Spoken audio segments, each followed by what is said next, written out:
Good morning, all you beautiful people. Surely the presence of love is in this place. I can feel God's mighty power and God's grace. I can hear the brush of angels' wings. I see glory on each face. Surely the presence of love is in this place. Surely the presence of love is in this place. I can feel God's mighty power and God's grace. I can hear the brush of angels' wings. I see glory on each face. Surely the presence of love is in this place.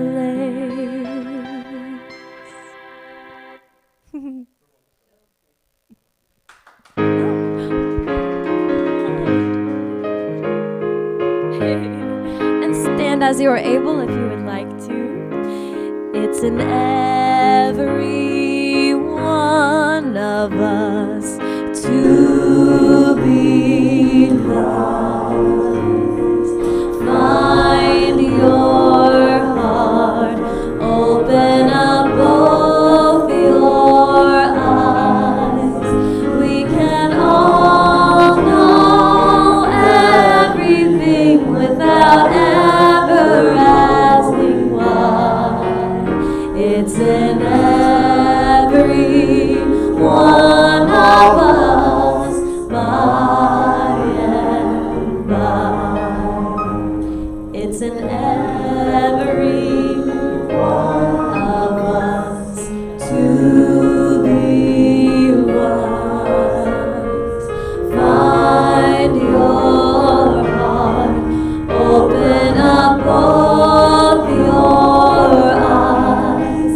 We can all know everything without ever knowing why.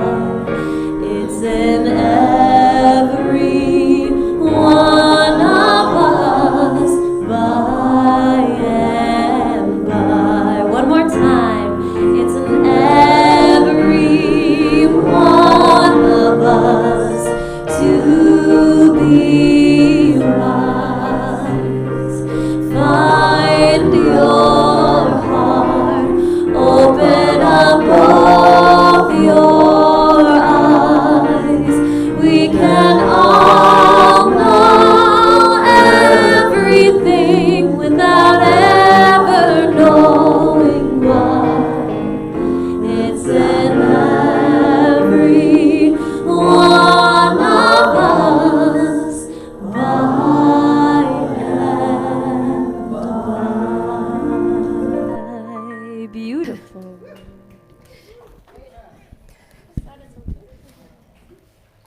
Lovely. Third time around, we started to hear it. Isn't that interesting? You meet it, you try to get the words that you can't quite remember, you're thinking about You're thinking of, and then all of a sudden, third time around, it's like, oh, I could feel it in the presence of the energy in the room when we actually dropped into it. I could know everything without ever knowing how or why, because I'm one with universal intelligence, this constant universal unfolding intelligence that is present inwardly, outwardly, and in all experiences and times. Good morning. I've missed you for a couple weeks. I took a little vacation. Had a little work done. When you say that, you think, oh yeah, well, no, not that, huh? I'm in the third week, and I have been told to be patient, and I'm not practicing good patience with this. I can't. It just was too disorienting to have my dominant side so completely disabled. And so I started doing things I shouldn't. And then the doctor said, no, don't do that. And then I said, okay, I won't. And then I did anyway. So, Lynn, I'm doing fine, and I'm doing amazing things that, for better or for worse, are just how it is. Just how it is. I can put the dishes in the dishwasher and take them out with one hand. The one hand that couldn't do anything, I swear to you. It's like, look at me, I'm doing this. So, what is that sound? Anyway, for now, it's all just right. You know, I'm looking at my friend Dee. We know. Yeah. It just, if you've had these things arise and you are attempting to be conscious inwardly and outwardly, you just notice life from a very different place. And that place isn't always the easiest place to be. I have Richard Birdsall as my daily word reader this morning. He's out yonder. Are you doing the daily word, babe? What? Are you doing the daily word this morning? Would you like to? Oh, I didn't get that. I'd love to. Come on up here. Can you give him the mic? This is our friend Richard Birdsall. And the word today is comfort. Comfort. There it is. One of my key words. Is it? Yeah. I'm a Taurus. Yeah. Okay, I guess it's for Sunday. I find comfort in expressions of love. Oh boy, don't I. Let's just take that in for a minute. I find comfort in expressions of love. Speaking the words, I love you, provides comfort for an aching heart and peace in times of uncertainty. Today, I open my heart to these loving expressions as a soothing balm for distress or grief. When I am concerned about another, love centers me in the truth that all is in divine order. No matter how circumstances appear, I enfold the people I care about in a sphere of love, encircling them in peace and protection. When I am troubled, I find comfort in others' loving words. I surround myself with those who offer solace in my time of need. I find encouragement in their kindness and compassion. As we share of ourselves in kind and loving ways, we hearten spirits and bolster faith, giving comfort to ourselves and others. And from Thessalonians, 2 Thessalonians, verse 2:17, comfort your hearts and strengthen them in every good work and word. Amen. Amen. Thank you. How many among us know that word, Thessalonians? He conquered that just like a master. Thank you, Richard. Thessalonians. It's one of those words, isn't it? Just like, when you give me a few Sundays away, I come back all weird and strange. So just wanted to say that I haven't said good morning. Good morning. Good morning, and good morning to you online or whenever you watch this. Good afternoon or good evening. We're so grateful for your presence that you would tune in and become a part of our worship time. We love you and bless you and appreciate you. And if you're online and want to contact us for some reason, there are a variety of ways, but one of them is to go to our website and put in info at Unity Skagit Valley, unitysv.org. It'll work in a minute. unitysv.org. You can give donation. You can submit a prayer request. You can ask a question. You can give an observation. You can make any number of requests that we can integrate into how we do what we do. And we'd love to hear from you. Just write info at unitysv.org and let us communicate with you. Just say hi, and I've been online, and I really appreciate what you do, or, gee, I wish you'd really do this. And we'd say, gee, thanks for your request, and we'll look at that. We'll see if that's something we can provide for you. So to those of you in the room, to those of you online, we state the very premise and foundation of all that Unity is about. There is but one presence and one power, one presence, one power, active in the universe and in my life. One presence, one power, active in the universe and in my life. God the good, omnipotent, all power, omniscient, all wisdom, omnipresent everywhere. In this realization, we stand in a living truth. There is but one, unfolding in many different directions, ways, forms, aspects, each unique, each wondrous, and each at one with the one and with each of us. As we welcome you on a Sunday morning, we say we bless people of every race, every culture, every lifestyle, every creed. We bless and hold and uphold the highest blessing for all, not just the ones we like, not just the ones we agree with. All would significate all.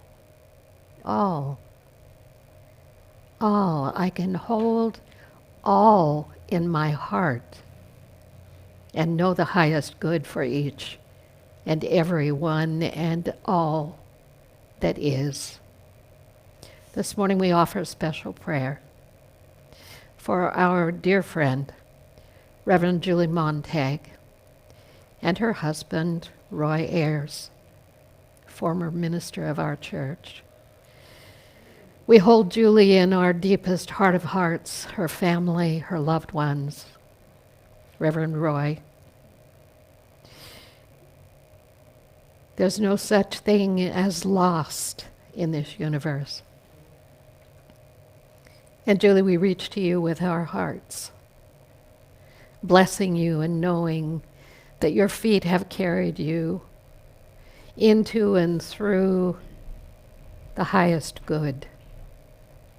Wherever, whatever, however, we know that you are not lost, for you are one with Spirit, one with each and all of us.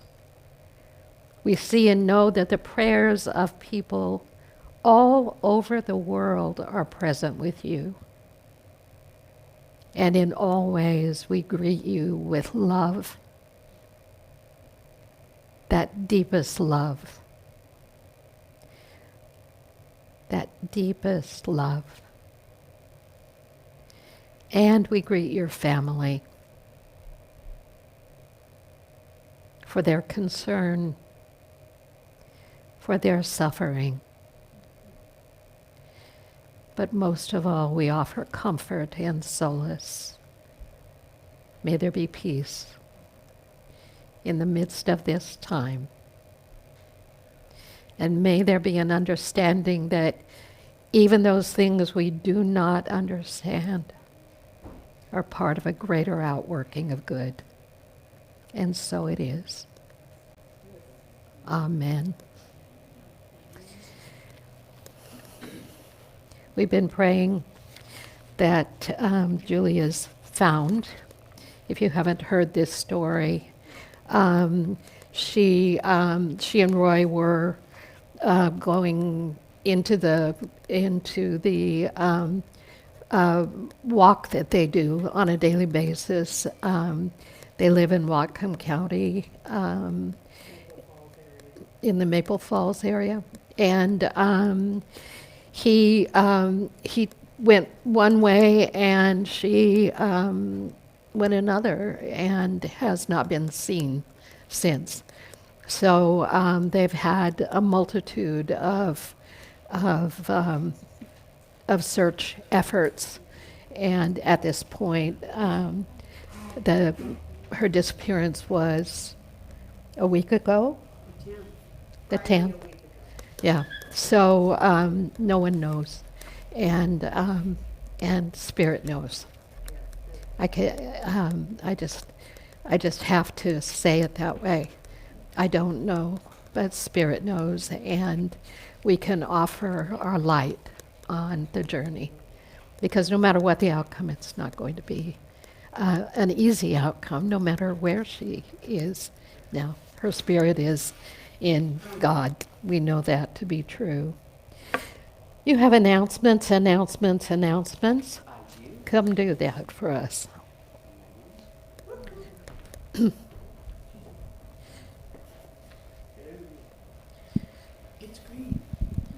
Good morning. We have a lot going on. You know, a lot of churches wake up back in the summer. Well, this is spring, but still. Thank God spring is coming soon. Really. Yeah. I know. I almost got down on my knees and kissed him when I saw him by the sidewalk. So, after the service is our annual membership meeting. We invite you all to stay, whether you're members or not. There will also be a feast. And whether you brought food or not, food shows up. It's a unity thing. So join us afterwards, and that will entail, and we'll tell you at the end, moving this bank of seats over to the wall, stacking them up. Then tables come out, and these seats go around the tables. And then we eat. Yeah. And then we eat. We are being blessed with a drumming circle led by our dear friend. She used to come here a long time ago, Lena Doré. And it's going to be the first Wednesday of every month from 6 to 7:30. She's been in, oh my gosh, I can't tell you how many drums she's made, how long she's been drumming. Yeah, Louise has one. Yeah, I have some beaters she made. When does that begin? Oh, sorry, next month. Okay, April. April. Yeah, April. Okay. This is March, right? I don't know. And yes, she does. She brings drums. She has a vast collection and rattles and whatnot. It's really a ceremony. and it's sacred and inspiring. All right. Have you ever been mystified by prayer? How do you do it? How does it work? Why do I pray and not get what I want? All that. Well, Deidre Ashmore, who spoke last week, 2 weeks. is phenomenal and has been a student of prayer for ages and worked even at Silent Unity, where all the prayer requests you put in are sent for another 30 days of prayer.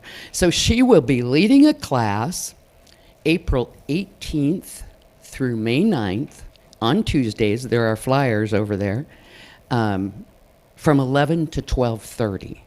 And don't miss this woman of wisdom. And that's an in-person class. Yeah. Here in the sanctuary. Tuesday. Please All of join. these flyers will be available for you after the service. Over there, yes. Oh, yeah, we'll have a sign-up sheet for Deidre's classes next week. Yeah. I have another exciting, what? Oh, yeah.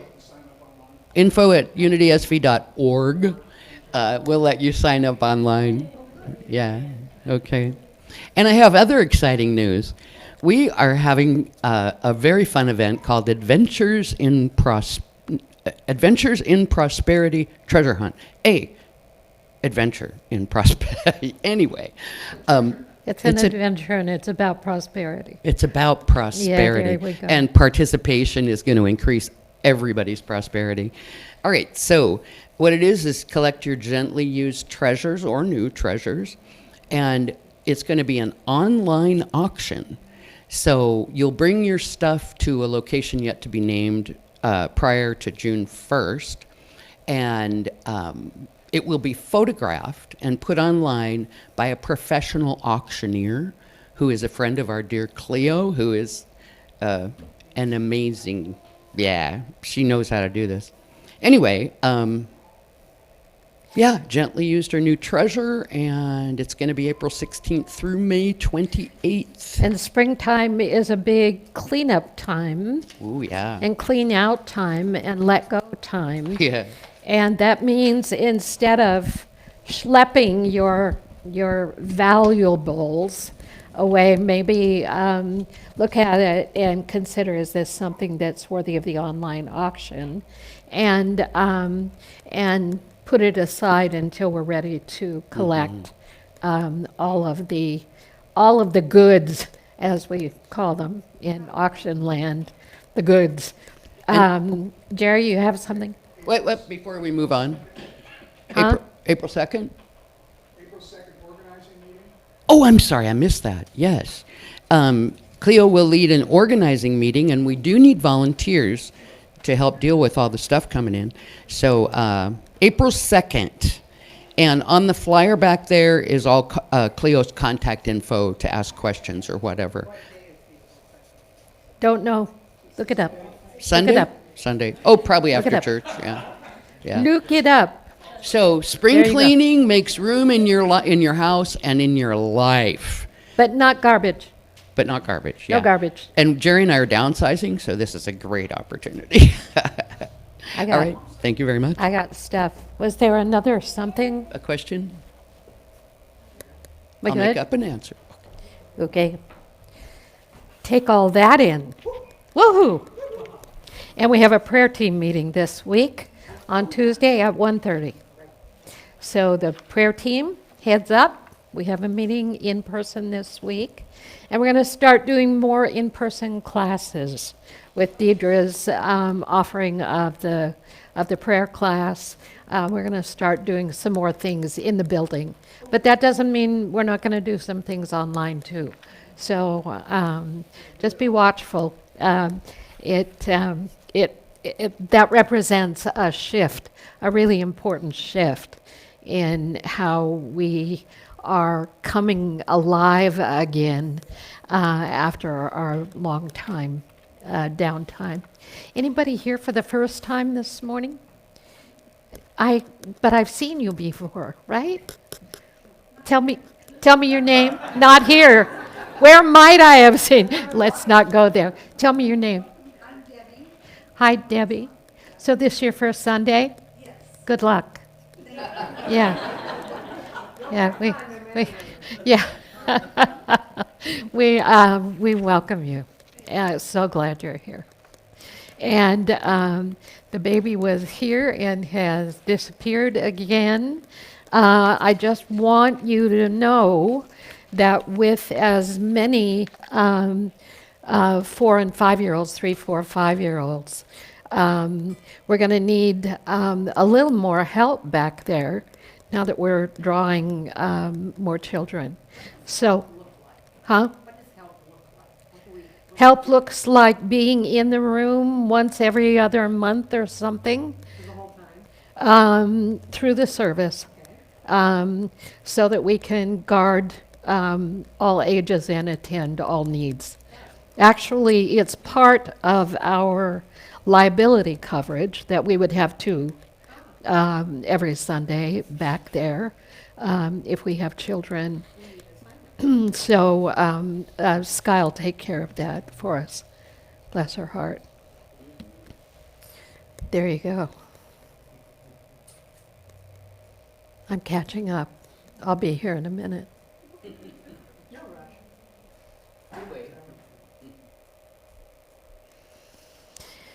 Okay, I'm ready. Do we have an intro song for meditation? Yes. Can we do that? Ah, great. Let's do that.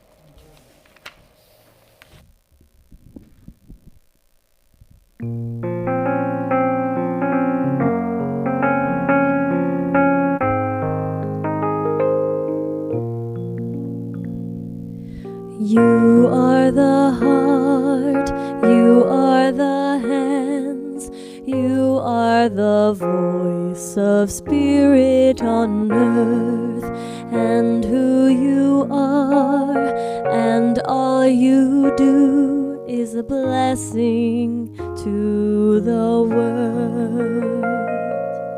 I am the heart, I am the hands, I am the voice of spirit on earth, and who I am, and all I do is a blessing to the world. We are the heart, we are the hands, we are the voice of spirit on earth, and who we are, and all we do is a blessing to the world.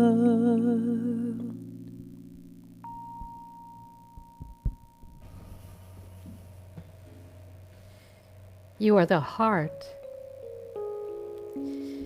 You are the hands.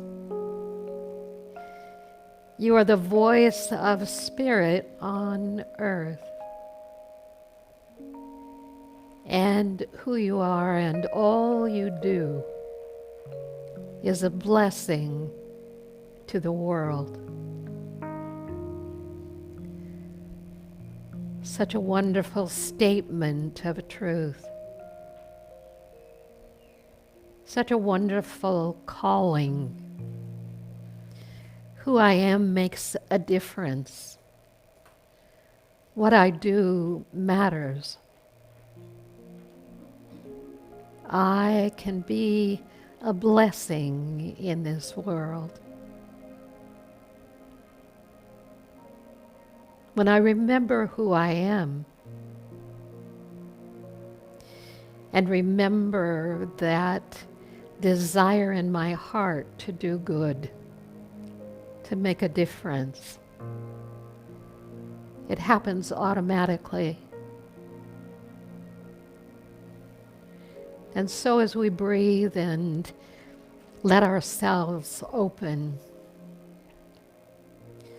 we do so in that willingness to serve. A willingness to be the hands and the heart and the voice of that which makes a difference.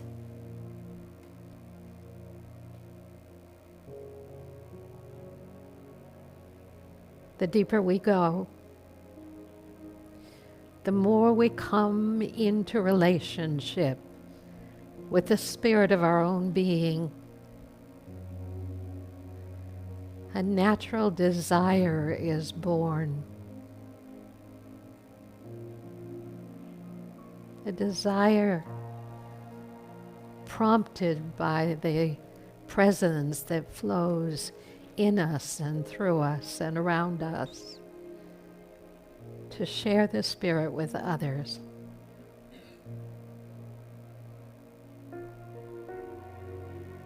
To be a presence of light. To bring love and gratitude. A presence of comfort and healing.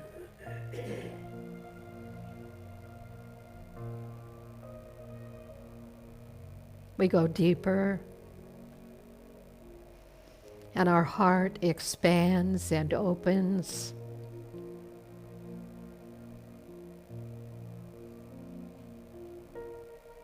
And we discover we have a great capacity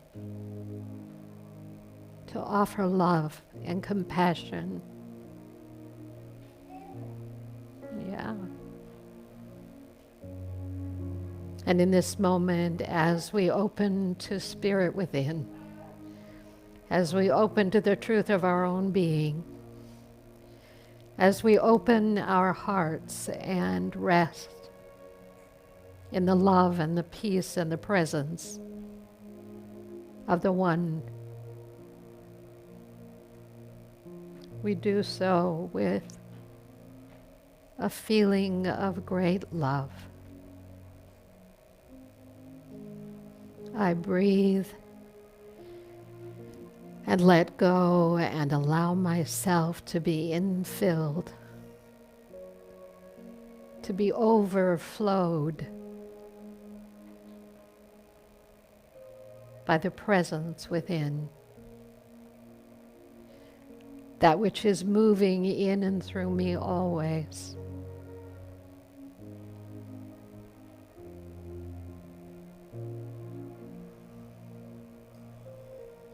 I move into that flow, the ceaseless flow that is my strength, my guiding light.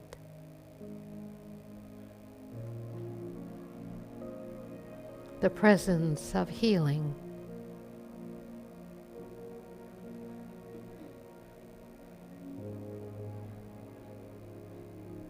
That which is and always has been.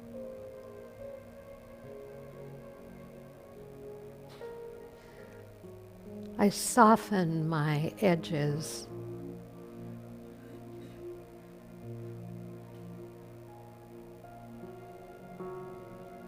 I look within to find that pure and perfect stream of guidance.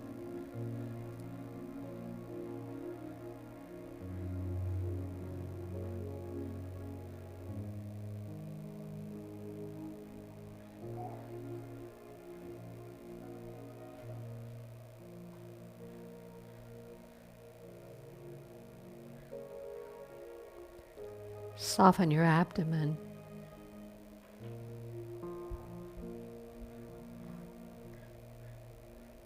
Release your neck and shoulders.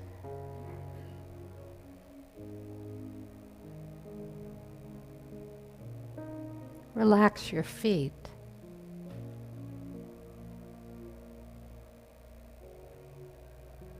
And your hips.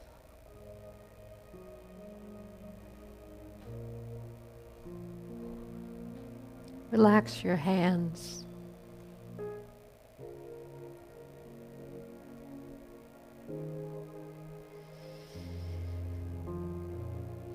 Now a deep breath.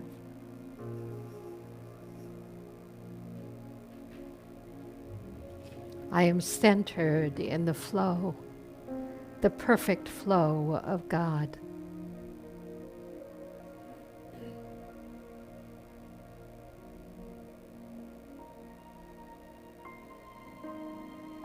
order, harmony, flow.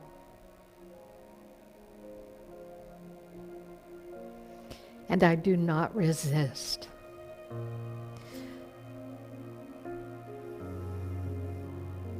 I align with the power within and around and in the midst of all things, knowing that everything is in right and perfect flow.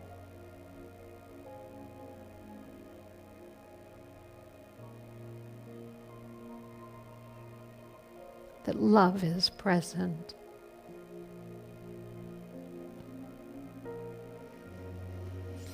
And in that state of knowing, even if I can't consciously hold on to it, if I hold it as a truth that I'm living into and living from, I begin to realize more and more and more fully the power that truly is at work in and through my life, in and through my experiences, in and through every aspect of this great, whole, perfect universe.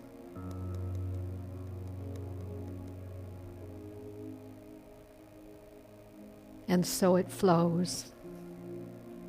And I am open and receptive to its perfection in me, and in you, and in all of us.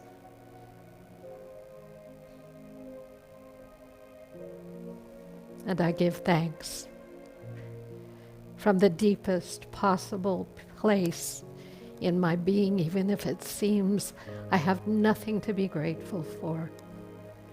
I stir up a feeling of gratitude, giving thanks for that which I know and do not know, that which I see and do not yet see. I give thanks for it all. And so it is we pray, saying Amen, and so it is.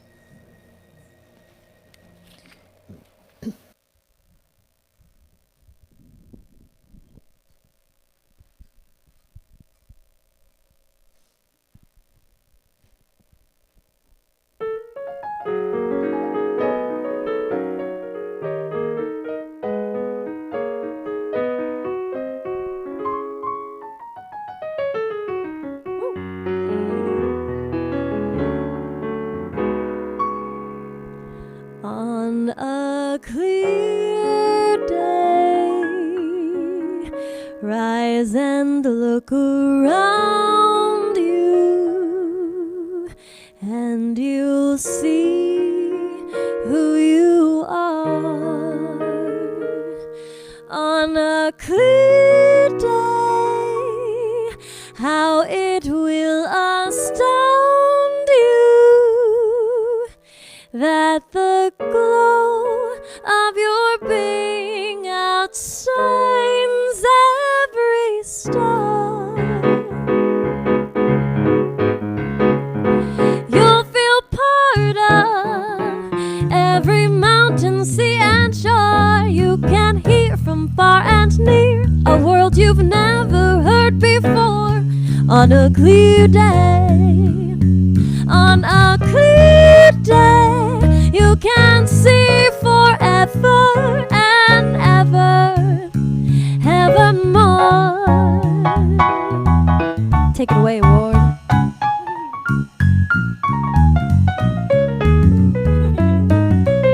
Got spring fever.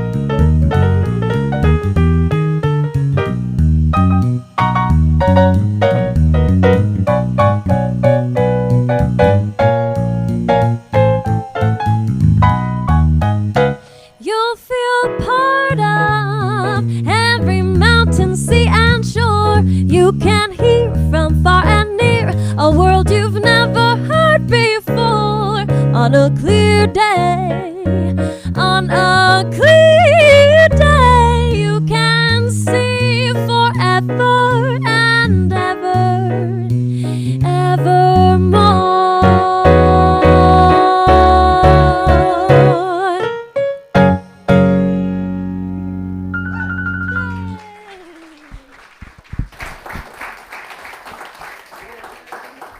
Ward, I love your shoelaces, and I love that they match your cup. Look at you. The man is a fashion sensation. If you're sitting in the back, you may not have seen those things. From my position, I get to see a whole lot of things. I'm short. I see things other people don't see. You tall people, you see things I can't even dream of seeing. Okay, one-handed. I can do this with one hand. Maybe. Gratitude.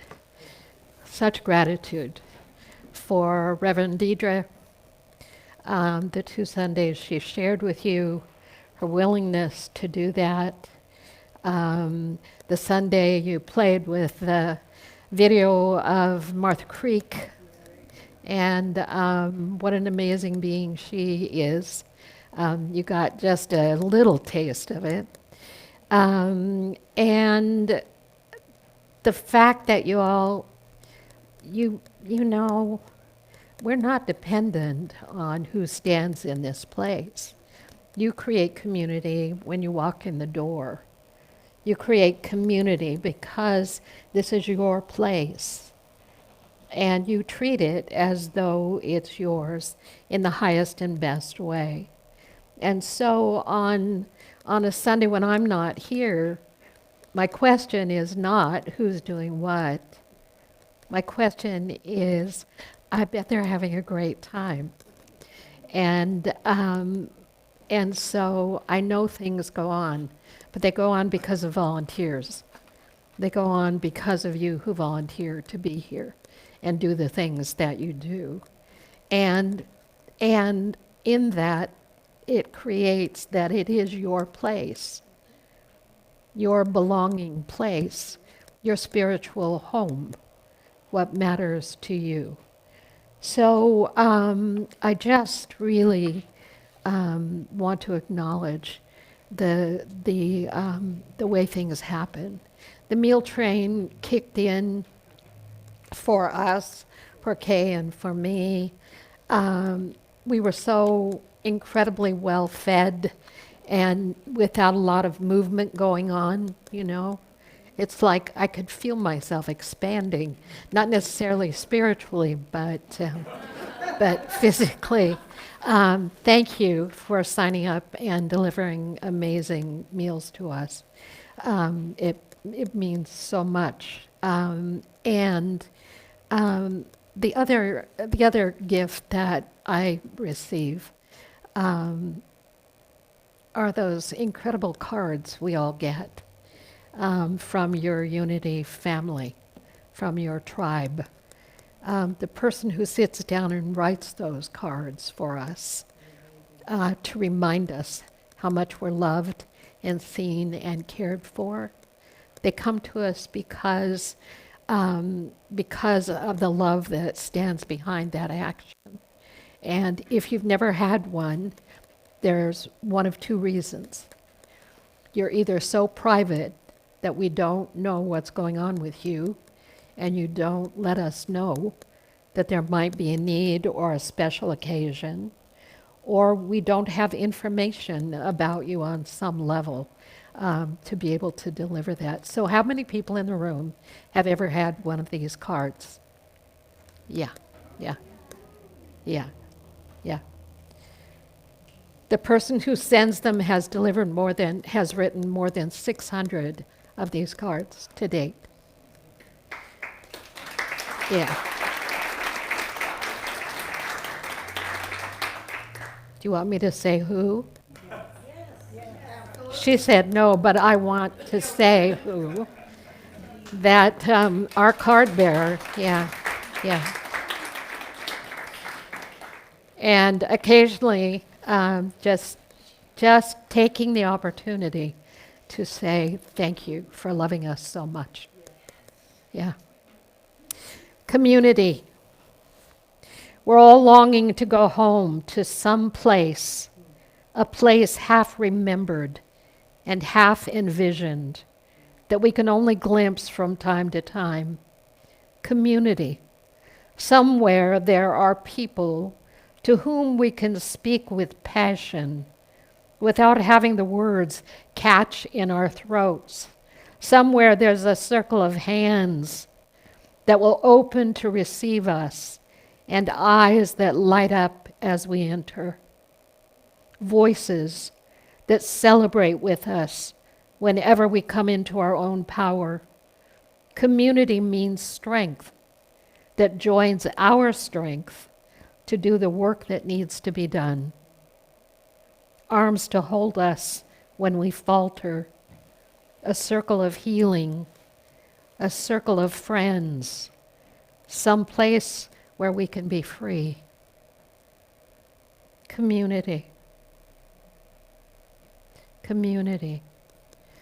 We call ourselves spiritual family, but in fact we're a spiritual community. And in being a spiritual community, it's our aspiration that we hold the highest for each other, that we create the space for all, that we celebrate with one another, and we cry with one another, and we find ways to be present to each other, even in the midst of our own experiences and needs. Over and over and over again, community, true community, asks the question, not are you doing it the way I want you to, but are you doing it in the way that serves you at the highest and best level? Are you drawing on your inner resources and the resources around you to support and sustain you in the experience of your life? We ask not, are you perfect?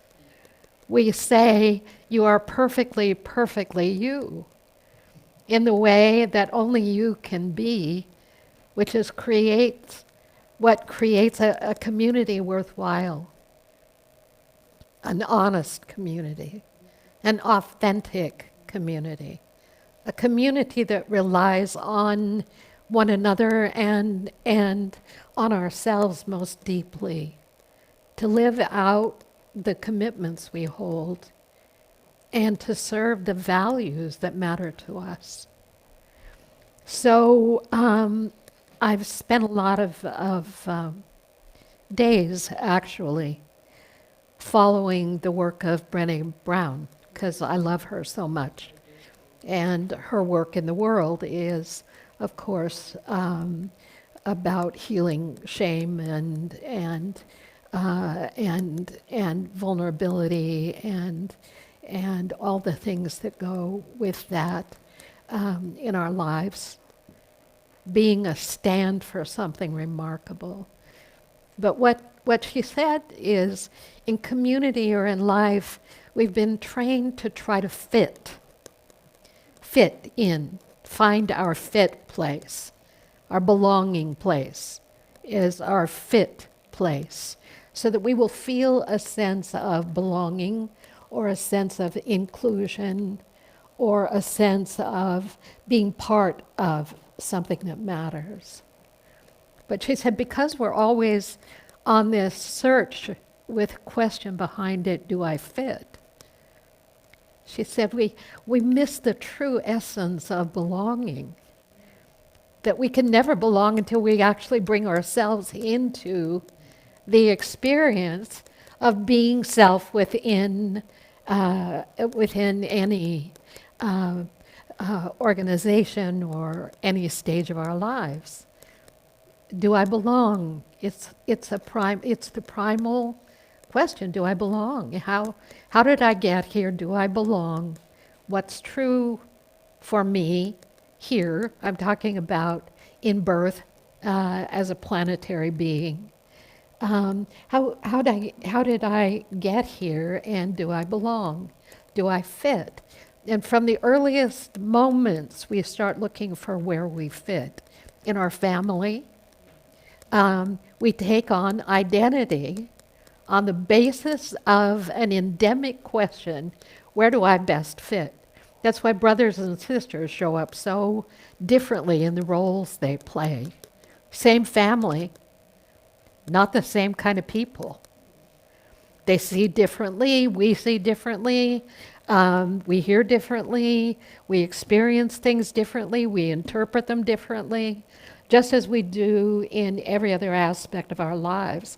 But as we begin to grow a little more and have to go out into the world, we start this incredible external search, either to compensate for what was in a way that allows us to fit in the way we think we should, or we're in environments that ask us to fit, to conform, spiritually to conform, spiritually to believe the way other people believe. In any place we find ourselves, working with this issue of being conformed, be not conformed, but be ye transformed, is the statement from the Bible. Stop trying to fit. You're never going to fit in the way you think. Conforming creates fit. You can think alike. You can be drawn to environments that support what you already knew or really feeds into what you want to know and learn and become. But until you bring with you a statement that I love so much, I belong to myself. As a result, I belong everywhere. I find myself. I belong to myself. And when do we start belonging to ourselves? Partly it's when we individuate in our lives. Partly it's when we look at things and see that there are other aspects that we didn't know before. Those spiritual aspects, the spiritual truths of our being, the deeper values we hold. Not that everyone would be alike, but that what we have is uniquely and wondrously our own, and that the journey really isn't about being alone.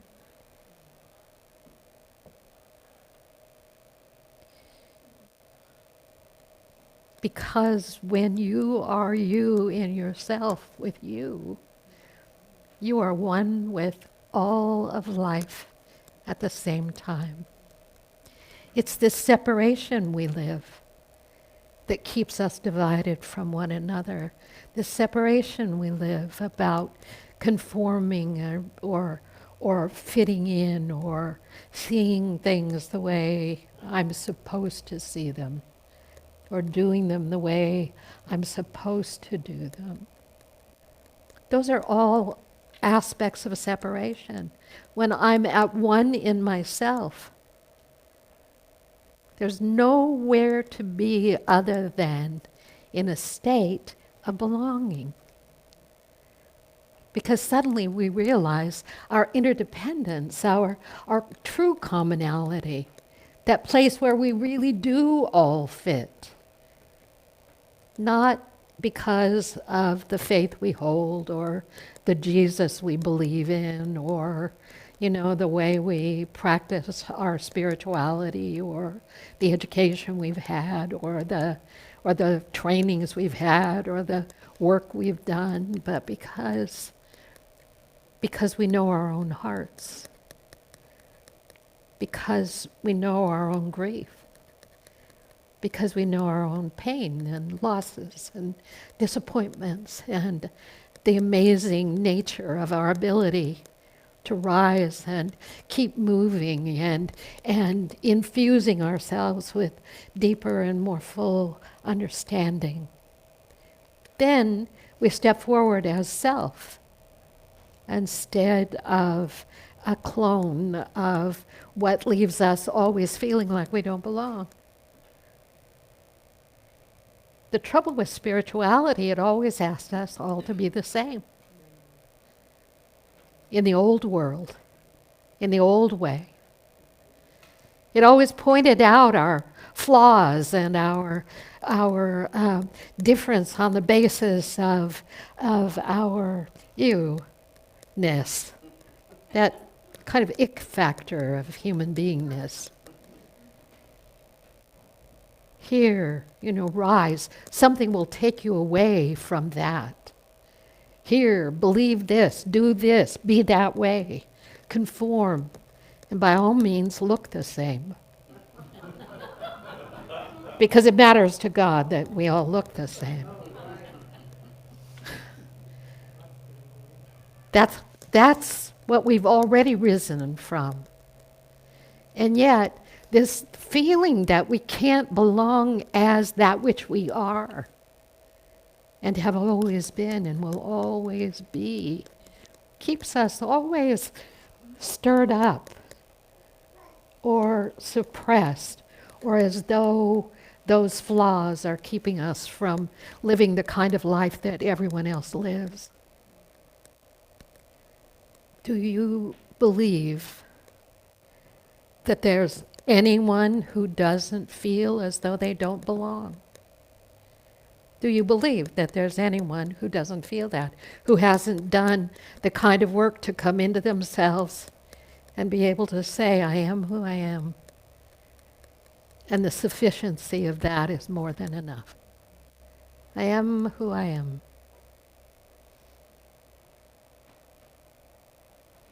And still there is that feeling of aloneness. And still there is the struggle to feel like I need to shift or change or be something different, to be godly, to be holy, to be humanly divine. No, I've got to change my this, and I've got to have more of that. And I certainly can't have any of this. And you know what I was thinking? The universe knows what I'm thinking, and it's trying to conform me into something more. No, it's trying to draw you out as that what you've always been, that you might step into any place you find yourself and know that it's your place. There's such a change when that's present in you. There's such a change, and everyone around you experiences something. And they look at you and go, oh, she's so confident. Oh, he's so sure of himself. Oh, he's so, and she's so, and oh my God, she's like a saint. And you're like, I crawled out of bed this morning and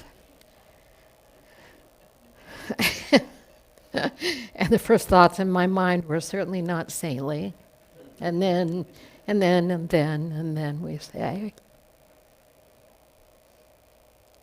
no, no, that's really part of being a divinely holy being.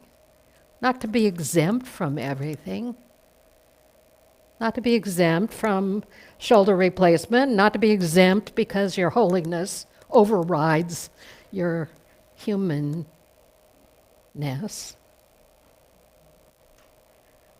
But to be that which you are in the midst of it all, and you say, I don't know who I am in the midst of it all. You say, well, that's the way it is. That's how it is. We don't know.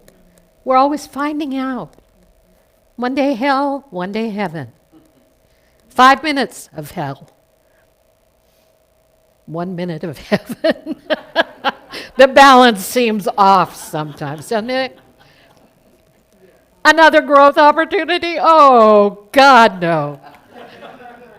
I've had 2 million this week. Yes, of course.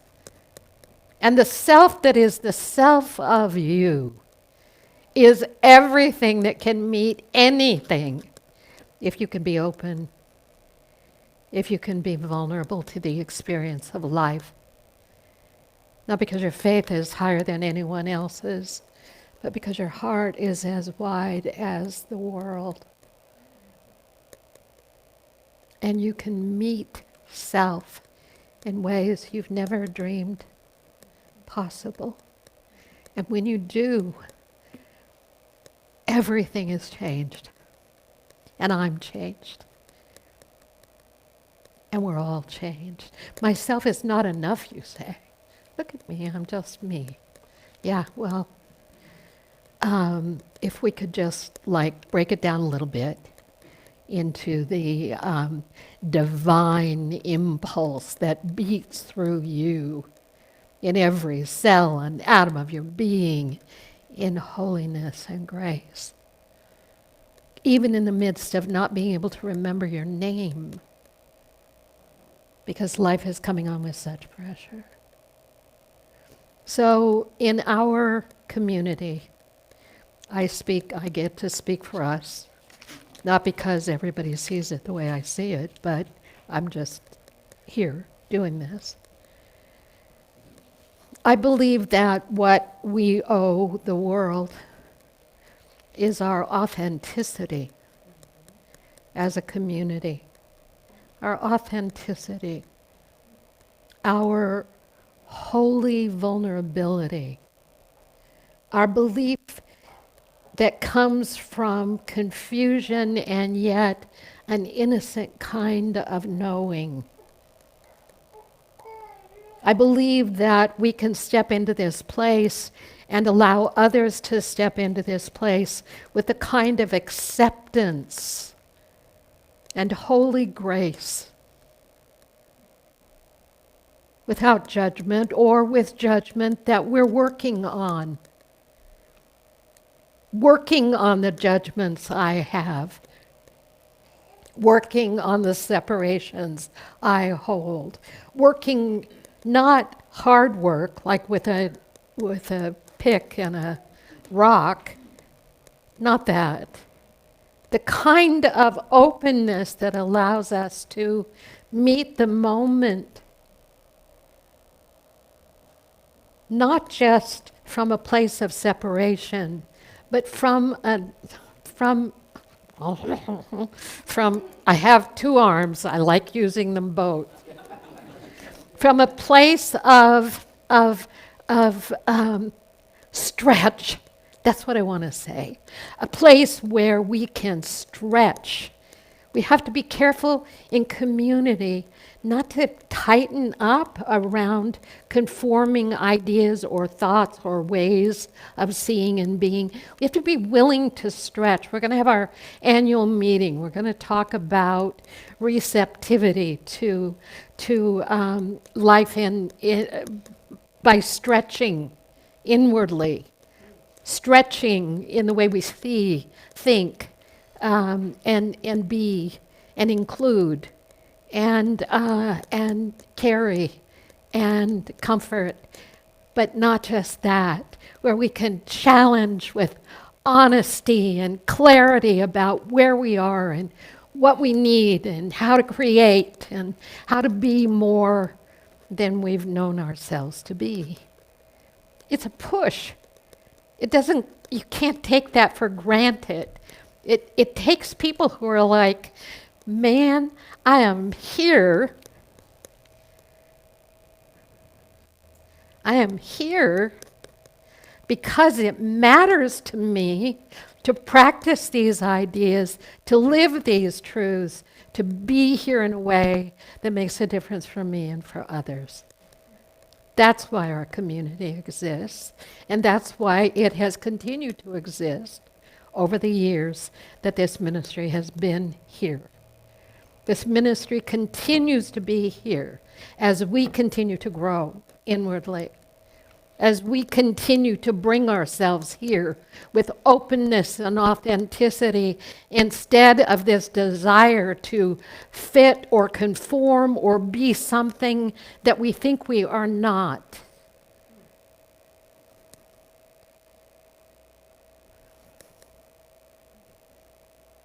Yeah, good days. Boy, perking with spirit. I'm telling you, good days. Woohoo! And then it goes dark. And then you're like, what the hell just happened to me?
forming or fitting to a mold of what a person is and how they must be. But for things to change now, people have to step forward as themselves.